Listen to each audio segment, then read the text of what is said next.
Hello everybody and welcome back to Yalan app. In this video, I'm going to show you a step-by-step guide on exactly how to fix Canva app network connection problem. So if you're currently experiencing the network connection problem on your Canva app and you want to be able to fix this, well then this video is going to be perfect for you. So this is actually how I fix it myself. So there's two ways to fix it. I'm going to show you the first way, and the first way is to go into the App Store if you have an iPhone or the Google Play Store if you have an Android, and in here just search for Canva,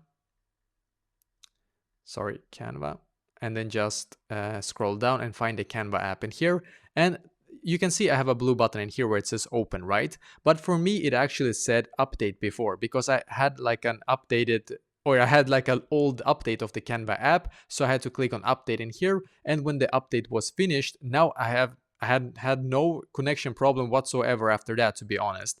And that can actually fix this problem for you very quickly if you do have the update button. If you don't, what you can try to do instead, and you can also do this, of course, if the first method didn't work for you, even if you have the update button and still it's not working, you can, of course, also do this second method right here. Don't worry. So the second method is that you're going to swipe like this on your phone, and then you're going to quickly enable the airplane mode and then disable it after 1 second or 2 seconds, whatever. And then after that, just try to go back into your Canva app after that. And this can also fix this problem for you because you will reestablish connection to your Wi-Fi or mobile data that you were using before. And it might give you a little bit like a boosted signal, basically, like a little bit better signal than before. So try this and hopefully some of these solutions right here that I just showed you will fix it for you.